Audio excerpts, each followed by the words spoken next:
사순절 22일째 되는 오늘 또 이 주일에 하나님께서 우리에게 주시는 말씀은 마태복음 4장 1절에서 17절까지 말씀입니다. 마태복음 4장 1절에서 17절까지 말씀 다 찾으신 줄 알고 제가 봉독합니다. 그때 예수께서 성령에게 이끌리어 마귀에게 시험을 받으러 광야로 가사 40일을 밤낮으로 금식하신 후에 줄이신지라. 시험하는 자가 예수께 나와서 이르되 내가 만일 하나님의 아들이여든 명하여 이 돌들로 떡덩이가 되게 하라. 예수께서 대답하여 이르시되 기록되었으되 사람이 떡으로만 살 것이 아니요 하나님의 입으로 나오는 모든 말씀으로 살 것이라 하였느니라 하시니, 이에 마귀가 예수를 거룩한 성으로 데려다가 성전 꼭대기에 세우고 이르되 네가 만일 하나님의 아들이여든 뛰어내리라. 기록되었으되 그가 너를 위하여 그의 사자들을 명하시리니 그들이 손으로 너를 받들어 발이 돌에 부딪히지 않게 하리로다 하였느니라. 예수께서 이르시되 또 기록되었으되 주 너희 하나님을 시험하지 말라 하였느니라 하시니, 마귀가 또 그를 데리고 지극히 높은 산으로 가서 천하 만국과 그 영광을 보여 이르되 만일 내게 엎드려 경배하면 이 모든 것을 내게 주리라. 이에 예수께서 말씀하시되 사탄아 물러가라. 기록되었으되 주 너희 하나님께 경배하고 다만 그를 섬기라 하였느니라. 이에 마귀는 예수를 떠나고 천사들이 나와서 수종드니라. 예수께서 요한이 잡혔음을 들으시고 갈릴리로 물러가셨다가 나사렛을 떠나 스불론과 납달리 지경 해변에 있는 가버나움에 가서 사시니, 이는 선지자 이사야를 통하여 하신 말씀을 이루리 하심이라. 일러스되 스불론 땅과 납달리 땅과 요단강 저편 해변길과 이방의 갈릴리여, 흑암에 앉은 백성이 큰 빛을 보았고 사망의 땅과 그늘에 앉은 자들에게 빛이 비치었도다 하였느니라. 이때부터 예수께서 비로소 전파하여 이르시되 회개하라. 천국이 가까이 왔느니라 하시더라. 아멘. 오늘 우리는 예수님의 본격적인 공생의 사역에 관해서 같이 말씀을 통해서 은혜 나누는 시간 갖기를 원합니다. 예수님께서 여러분들은 출생과 또 그분의 족보, 출생, 그리고 어린 시절 12살 때 에피소드, 그리고 예수님의 길을 예배했던, 먼저 와서 선포했던, 광야에서 외쳤던 세례 요한의 그 장면까지 우리가 살펴봤지 않습니까? 그럼 이제 예수님께서 세례 요한으로부터 세례를 받으시고 요단강에서, 그리고 이제 세례를 받으신 후에 성령이 비둘기같이 임하면서 이는 내 사랑하는 아들이라, 이렇게 하늘의 음성을 듣게 되죠. 이후에 예수님이 가신 곳은 바로 광야였습니다. 세례 요한의 광야 선포에 이어서 예수님 또한 이제 광야로 가시게 되었다는 것입니다. 사실은 이 광야라고 하는 의미는 당시에 유대인들에게 좀 특별한 의미를 가지고 있었습니다. 광야 이러면 우리는 굉장히 척박하고 또 불모지, 여러 가지 생명이 살 수 없는 아주 열악한 환경, 이런 것들을 떠올리지 않습니까? 그러나 당시의 유대인들에게는 이 광야라고 하는 것이 하나님의 소망, 하나님의 그 나라가 이루어지는 메시지를 받는 그런 곳, 하나님의 약속이 이루어지는 그 약속의 음성을 들을 수 있는 곳, 그곳이 광야다, 이렇게 생각을 했었어요. 그러다 보니까 당시의 유대인들 중에 정말 우리가 하나님의 음성을 듣고 하나님의 메시지를 이 마지막 때에 하나님이 정말 이 땅 가운데 메시아를 보내주실 텐데 우리가 그것을 어디서 기다릴까? 그것은 다름 아닌 바로 광야가 되어야 한다. 그래서 많은 사람들이 하나님을 믿는, 특히 거룩한 하시딤 중에서도, 하시딤은 경건한 사람들이었거든요. 그들이 기원전 67년에 있었던 마카비 전쟁과 그리고 기원 후에 68년도부터 70년 또 73년에 걸쳐서 있었던 유대 전쟁을 거치면서 사실은 이 하시dim 가운데도 많은 사람들이 이제 세속적으로 바뀐 사람들이 있는데 그들이 사실은 바리새인들이에요. 그러나 그 바리새인들은 세속적인 길을 택했지만 그들의 길을 거부하고 광야에 남아서 정말 하나님 음성을 그대로 듣고 하나님의 그 메시아를 기다리건 그런 무리들이 있었는데 그들을 우리는 에세네파라고 얘기했죠. 그 에세네파들이 누구냐면 쿰란 동굴에 모여서 언둔 생활을 하지만 또 뭔가 수도사적인 그런 생활을 하면서 하나님의 말씀을 필사하고 하나님 말씀을 묵상하고 하나님 말씀을 연구하고 오직 하나님이 주실 하나님의 나라를 소망하면서 살았던 사람들이거든요. 그 사람들이 광야에 있었던 이유는 당시의 유대인들의 사상 가운데 보면 이 광야가 우리가 정말 하나님을 만날 수 있는 곳이다 라고 하는 그런 당시의 유대인들의 어떤 그런 메시아에 대한 기다림이 들어있는 그런 곳이 광야라고 생각했기 때문입니다. 자, 그래서 이제 예수님께서 세례를 받으신 후에 첫 번째로 공생애를 시작하신 그 과정이 바로 마귀에게 이끌려서 사실은 마귀에게 이끌린 것이 아니라 성령에 이끌리신 것이죠. 사실 그렇게 본다면 성령에 이끌려 마귀의 시험을 받았다라고 하는 것은 이 마귀조차도 하나님의 모든 권세 안에 있는 존재들이죠. 아무튼 예수님께서 이 광야로 가셨다라고 하는 것도 당시의 그 유대인들의 어떤 그런 시대 정신을 반영하고 있다고 볼 수 있습니다. 예수님은 이제 요단강을 떠나서 광야로 가서 40일간 금식을 하시고 시험을 받게 됩니다. 생각해보면 예수님께서 왜 이런 시험을 받으셨을까? 예수님은 왜 이런 시험을 받으셔야 했을까요? 우리가 그런 생각을 해보죠. 그냥 예수님 죄를 받으셨으면 이제 짠 하고 이제 나는 내가 하나님의 아들로 이 땅에 와서 온 메시아다. 그러니까 지금부터 내가 공생애를 시작하겠다. 라고 하면서 때가 찼고 하나님의 나라가 갖고 왔으니 회개하고 복음을 믿으라. 이렇게 바로 하시면 되잖아요. 그런데 왜 예수님께서는 그런 과정 이전에 이렇게 시험을 받으셨을까? 왜 그랬을까요, 여러분? 그것은 예수님이 그 시험 과정을 통해서 정말 더 어떤 영적으로 더 성숙해지기 위함도 아니고 이 시험 과정을 통해서 또 뭔가 과시하려고 했던 것도 아니에요. 오직 그것은 우리를 위한 오직 우리의 연약함을 충분히 동일하게 체험하고 우리의 이 병약하고 부족함을 충분히 체험하고 경험하기 위한 과정이었습니다. 왜 그랬을까요? 그래야만 우리처럼 이렇게 똑같은 인간의 몸을 입고 오신 예수님이 우리의 연약함을 같이 공감하시면서 동정하실 수 있기 때문이고 그래서 우리의 길을 충분히 우리를 대신해서 걸어가 주실 수 있기 때문이었습니다. 우리는 히브리서 4장 15절 말씀을 한번 같이 보겠습니다.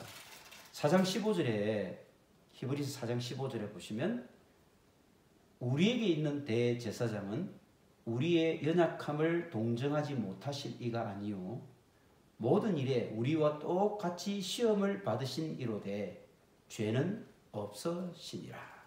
우리와 똑같이 시험을 받으셨다는 것은 그래야만 예수님은 100% 인간의 몸을 입고 오셨죠. 100%입니다. 100% 인간과 똑같은 배고픔, 굶주림, 고통, 아픔 모든 거 똑같이 느끼고 겪으신 분입니다. 왜 그렇습니까? 그래야만 똑같은 인간의 우리와 같은 인간의 그런 어떤 과정들을 이해하시고 그래서 우리 인간을 대신해서 100% 대속 제물이 되어 주실 수 있기 때문이었죠.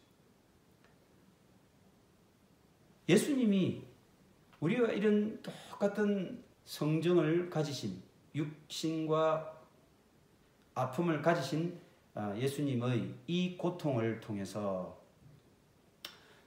예수님은 우리와 동일한 성정을 가지고 본성을 가지고 또 100% 인간의 연약함을 가지신 분이다. 그 인간의 육신과 연약함을 체휼하신 분이 그러니까 하나님께서는 우리가 많은 종교의 신들처럼 저 구름 위에서 인간을 내려다보고 이렇게 저렇게 조정하는 분이 아니라는 거 아닙니까? 구름 위에서 인간을 이렇게 저렇게 인간 세상을 또 인간들을 이렇게 저렇게 낳았다 들었다 하는 그런 분이 아니라는 거예요.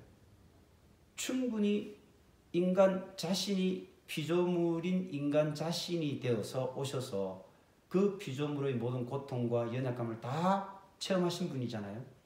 그럴 때에만 그 피조물인 인간의 모든 죄를 100% 지고 그 죄를 씻어 주실 수 있는 대속 제물이 될 수 있기 때문이죠. 이런 것들을 생각한다면 세상의 종교와 우리가 믿는 하나님이 얼마나 근본적인 차이가 있는지를 알 수 있죠. 우리가 믿는 하나님은 구름 위에 있는 절대 신화와 같은 존재가 아닙니다. 우리와 함께 고통받으시고 우리와 함께 아파하셨고 우리와 똑같은 굶주림과 추위와 고통을 눈물을 같이 나누신 분입니다. 그분이 우리 하나님이세요. 그래야만 그분께서 우리를 대신해서 모든 죄를 다 짊어지실 수가 있게 되는 것이죠. 히브리서 2장 18절을 한 번 더 보겠습니다. 히브리서 2장 18절에 보면 그가 시험을 받아 고난을 당하셨은즉 시험 받는 자들을 능히 도우실 수 있느니라. 하나님께서 피조물인 인간이 되어 주심으로 그러므로 결국은 그분이 동일한 시험 받는 고통 받는 인간의 모든 상황들 다 100% 다 알고 계시잖아요. 그런 것들을 스스로 경험해 주심으로 결국 그 인간의 모든 아픔과 고통을 대신 져주시고 도움을 주실 수 있다는 것입니다. 우리의 삶의 상황 가운데 보면 우리가 얼마나 많은 시험을 당하게 됩니까? 그런 시험대에 우리가 올라져 있을 때 그런 시련을 우리가 당하게 될 때에 예수님께서 우리와 같은 그런 시련을 겪으시고 또 모든 것들을 동일하게 시험 받으신 그런 분이시기 때문에 우리를 다 이해해주고 동정해주시는 그런 자격과 그런 능력과 그런 분이라는 것을 우리가 알 수가 있는 것이죠. 그렇다면 예수님께서는 이제 어떤 시험을 당했습니까? 우리는 너무 잘 알죠. 창세기 3장 6절을 한번 보면요. 아담과 하와가 그 사탄의 유혹에 넘어갈 때 보면 어떻습니까? 특히 제일 먼저 하와를 공략을 했잖아요. 하와를 동산 실과를 가지고 공략을 했죠. 그랬을 때 하와에게 사탄이 저거 먹으면 하나님과 같이 돼 라고 했을 때 떡 보니까 어떻게 보였습니까?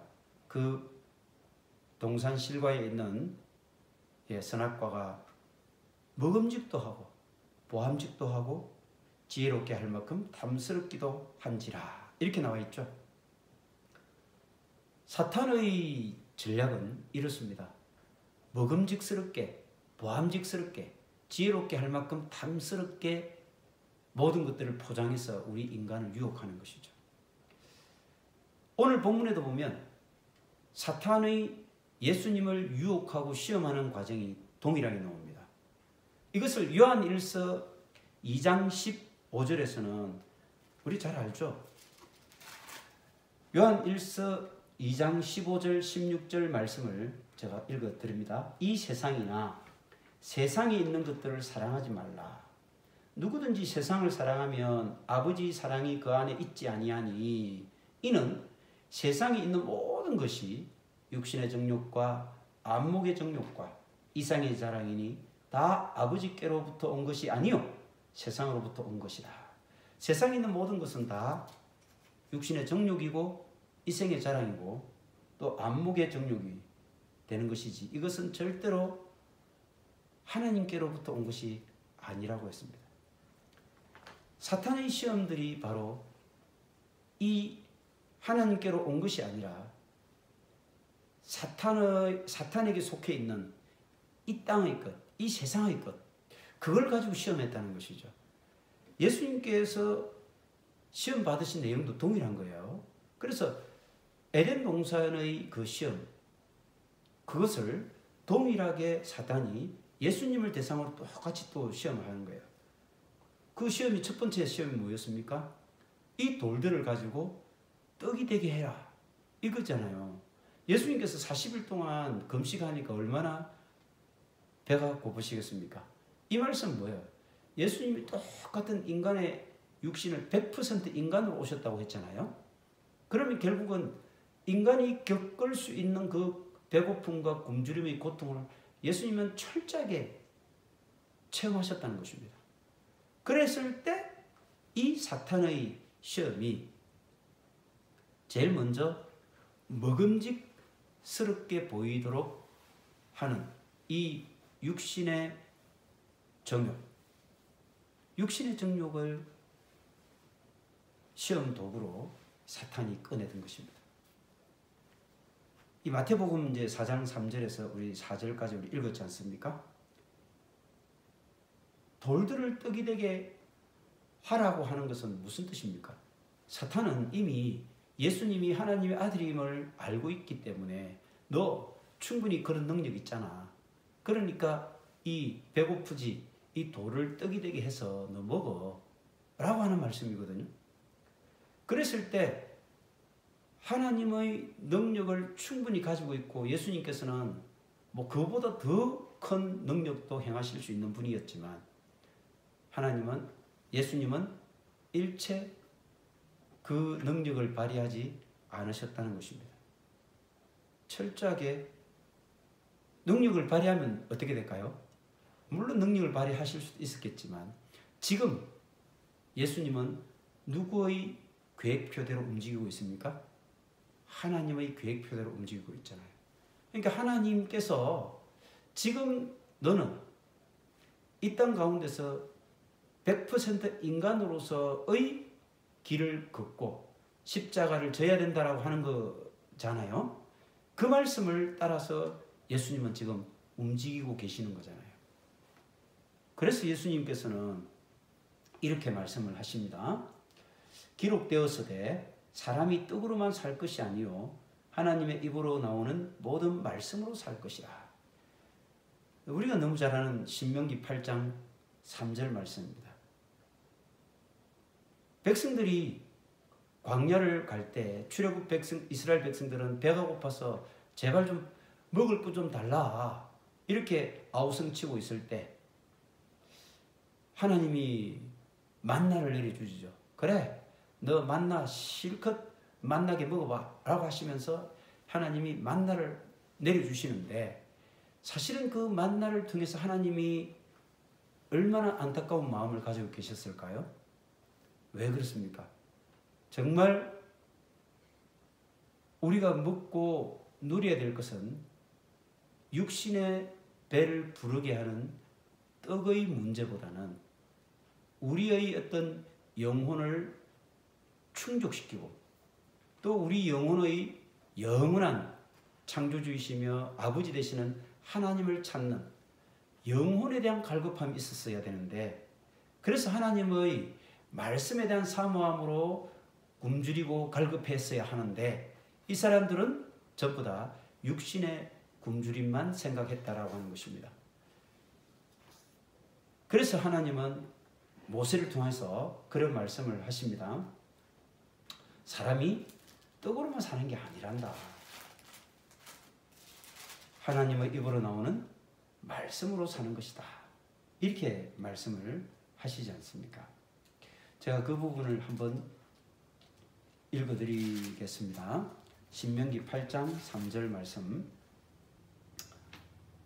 너를 낮추시며 너를 줄이게 하시며 또 너도 알지 못하며 내 조상들도 알지 못하며 만나를 내게 먹이신 것은 사람이 떡으로만 사는 것이 아니요 여호와의 입에서 나오는 모든 말씀으로 사는 줄을 내게 알게 하려 하심이니라.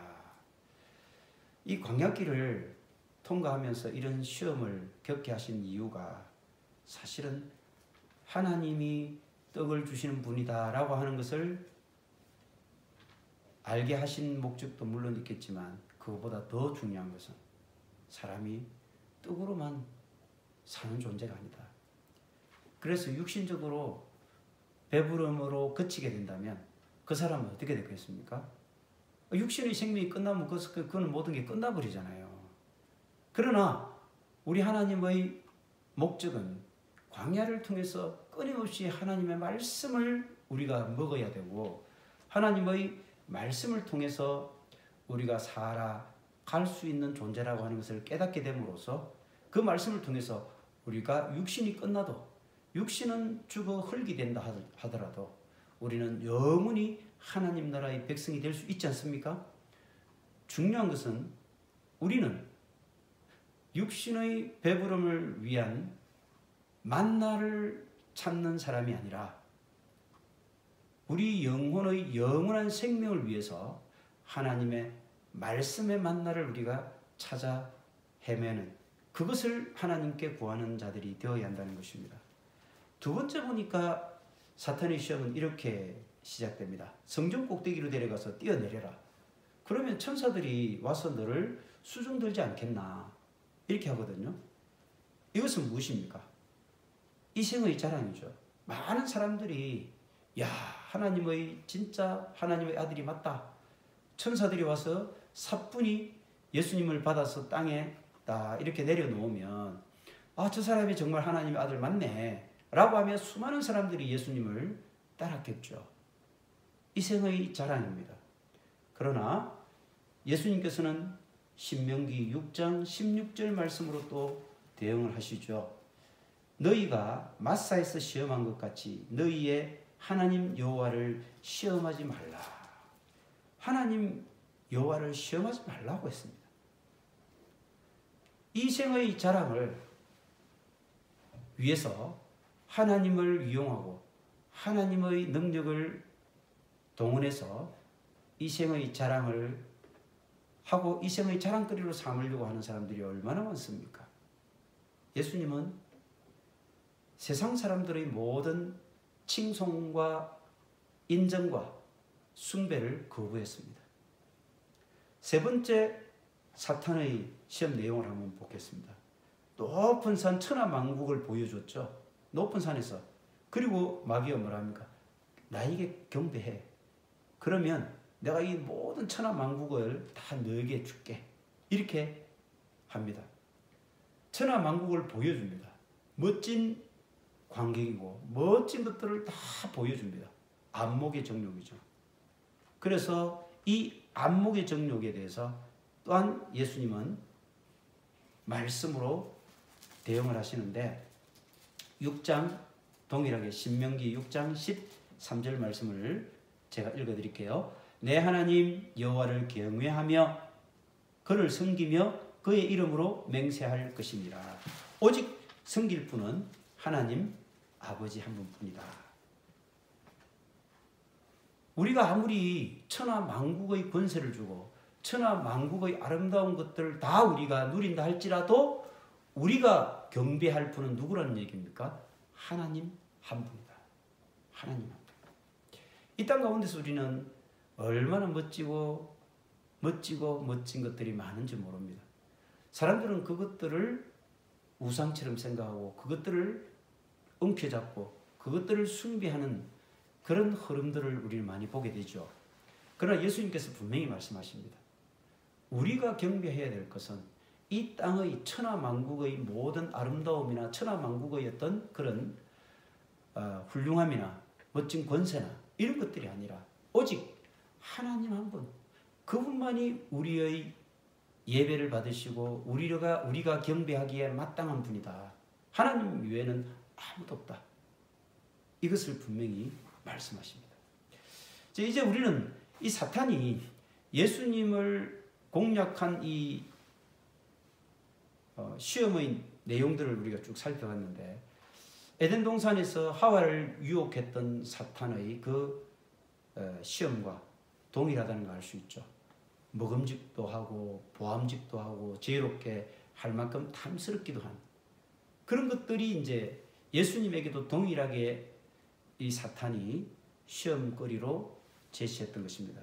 그런데 우리가 오늘 이 과정을 통해서 생각해 볼 거는 어떻게 예수님이 이 모든 시험들을 물리쳤는가를 다시 한번 생각해 볼 필요가 있겠죠. 다른 것이 아니라 바로 기록되었으되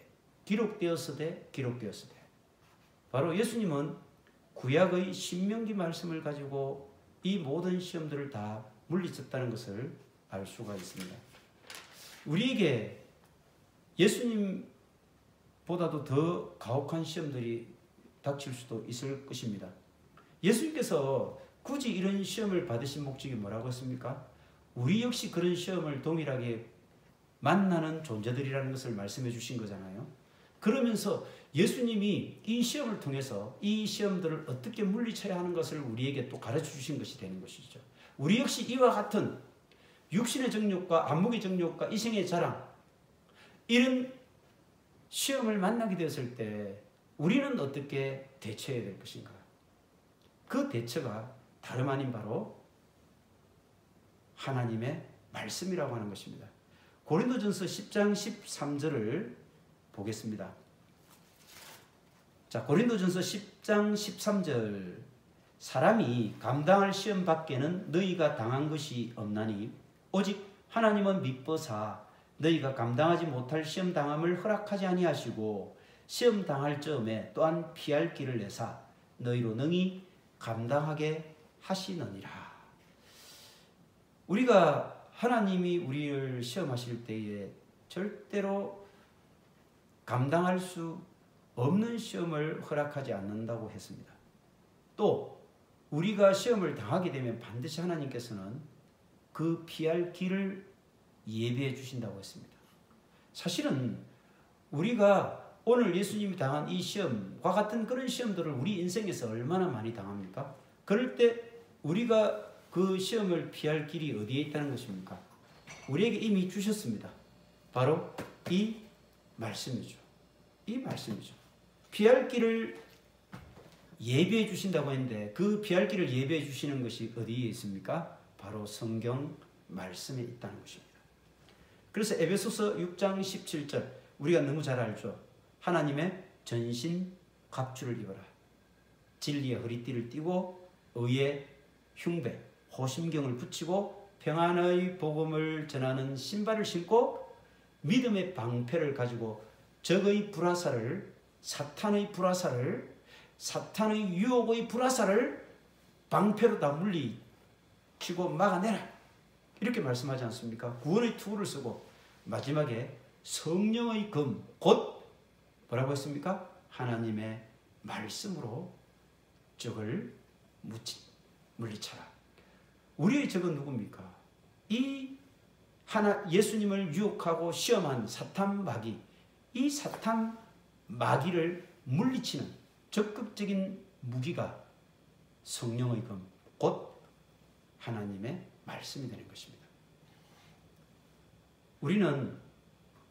우리 예수님처럼 오늘도 우리는 광야길을 걸어가는 인생을 살아가고 있습니다. 그런데 우리 광야길에서 가만히 보면 두 가지 반응을 보이잖아요. 그렇잖아요. 여러분들이 광야에 섰다고 생각해 보세요. 어떤 사람들은 이런 데서 어떻게 살아? 나 못 살아. 이 광야에서 내가 어떻게 살아? 뭐 물이 없나? 나무가 없나? 강이 안 보이네. 뭔가 피할 곳이 없네. 몸을 누일 곳이 없네. 이렇게 생각하는 사람들이 있습니다. 왜냐하면 그 부류의 사람들은 광야에서 아무것도 보이지 않으니까 뭔가 보이는 것을 찾아 헤매는 것이죠. 왜? 오늘 예수님이 당한 이 시험처럼 떡이라든지 천하만국이라든지 성전 꼭대기라든지 천사들의 수중이라든지 이런 모든 것들은 다 이 땅에서 자랑거리로 삼는 눈에 보이는 것들이잖아요. 그러니까 광야에 있었을 때 사람들은 눈에 보이는 것을 찾는 사람들이 있습니다. 반면에 광야는 아무것도 보이지 않으니까 그 광야에서 오히려 눈에 보이지 않는 하나님을 찾는 사람들도 있습니다. 우리는 어떤 부류에 속해야 되겠습니까? 내가 눈에 보이지 않는 광야에 있었을 때 그래서 내가 눈에 보이는 것들을 찾아서 부르짖는 이 땅에 속한 이 세속적인 사람들이 될 것이냐, 아니면 눈에 보이지 않는 광야에 있었을 때 그래서 눈에 보이지 않는 하나님을 붙잡고 하나님을 찾는 사람이 되어야 할 것이냐. 두 가지 부류로 나누어지게 됩니다. 여러분, 출애굽기에 나오는 이스라엘 백성들의 태도를 보십시오. 그들이 모세의 인도에 따라서 광야를 걸어갈 때 끊임없이 이스라엘 백성들은 뭘 찾았습니까? 눈에 보이지 않는 하나님을 의지하기보다는 목말라 죽겠다. 물 좀 주라. 우물이 없나? 목말라 죽겠다.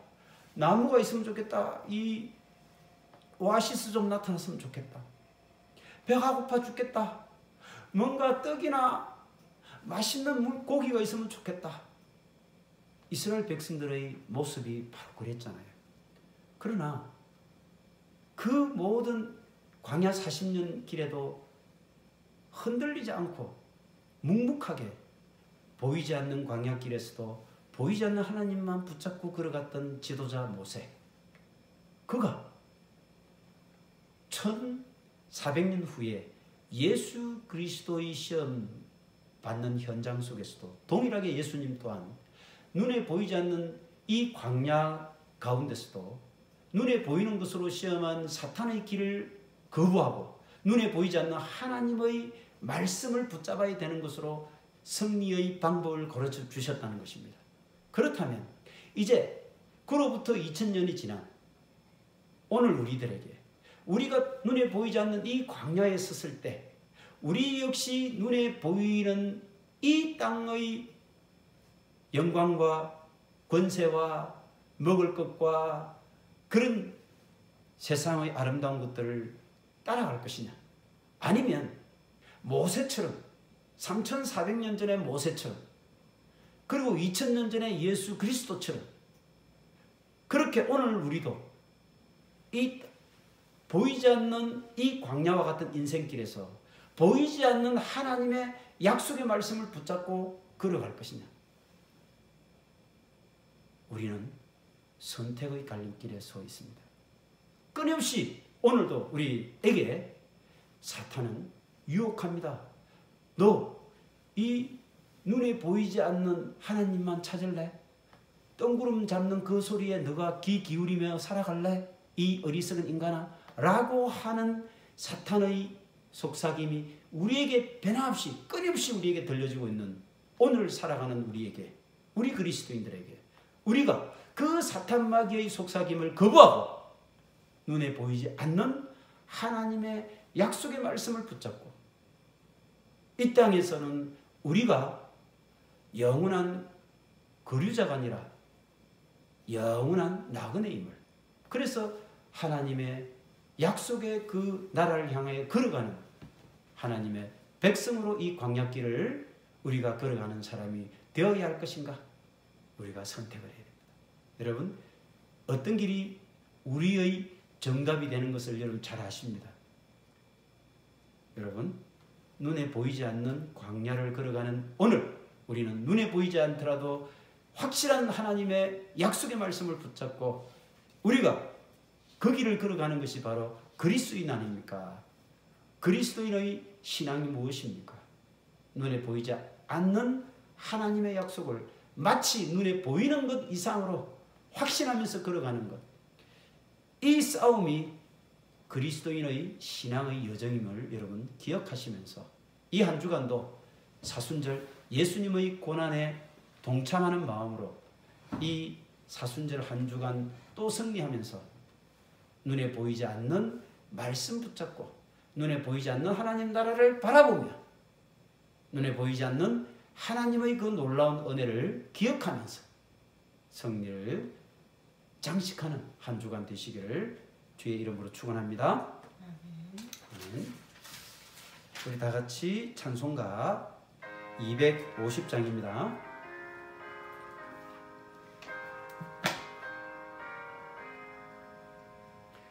구주의 십자가 보혈로 죄 씻음 받기를 원하며 내 죄를 씻으신 주 이름 찬송합시다.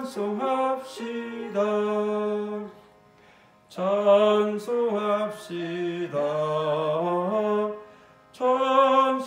찬송합시다. 내 죄를 씻으신 주 이름 찬송합시다. 죄악을 속하여 주신 주 내 속에 들어와 계시네. 십자가 앞에서 주 이름 찬송합시다. 찬송합시다. 찬송합시다.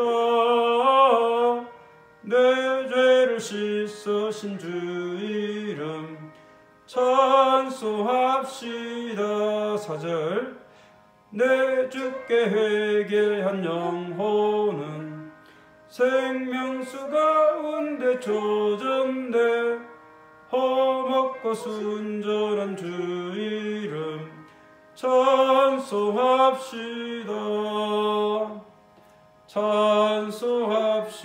찬송합시다. 찬송합시다. 내 죄를 씻으신 주 이름 찬송합시다. 아멘. 기도하겠습니다. 오늘도 변함없이 우리의 갈 길을 말씀으로 인도해 주시고 또 우리가 이 땅 가운데서 아무것도 보이지 않는 그런 광야 길에 섰을 때 끊임없이 우리의 마음속에 보이는 이 세상의 물질적인 것들에 집착하는 시험을 당하고 그 유혹에 빠질 때마다 눈에 보이지 않는 하나님의 영원한 약속의 말씀으로 우리를 이끌어 인도하시며 승리케 하시는 하나님의 놀라운 그 보혈의 사랑과 은혜를 감사드립니다. 이 한 주간도 정말 이 사순절의 절기 가운데 우리가 예수 그리스도의 고난을 생각하며 그 고난이 눈에 보이지 않는 영원한 하늘나라의 백성이 되게 하기 위한 하나님의 놀라운 사랑의 과정이며 하나님의 놀라운 손길임을 저희들이 늘 기억하며 예수님의 그 고난이 우리를 위한 하나님의 크나큰 긍휼과 자비의 손길이었음을 우리가 잊지 않고 이 한 주간도 기억하며 눈에 보이는 세상 것을 뿌리치고 눈에 보이지 않는 하나님 나라의 길을 선택하고 그 길을 당당히 걸어가는 모든 승리자가 다 되게 도와주시옵소서. 지금은 우리 주 예수 그리스도의 은혜와 하나님 아버지의 원하신 사랑하심과 성령님의 교제, 교통, 충만하신 은혜가 이제 하나님의 말씀 붙잡고 그 말씀으로 눈에 보이는 모든 것들을 유혹하는 세상의 모든 시험들을 이겨 승리하기로 다짐하는 주님의 말씀교회 모든 권속들, 그들의 가정과 일터와 그 모든 인간관계 속에서 지금으로부터 영원토록 함께하여 주시기를 간절히 축원하옵나이다. 아멘.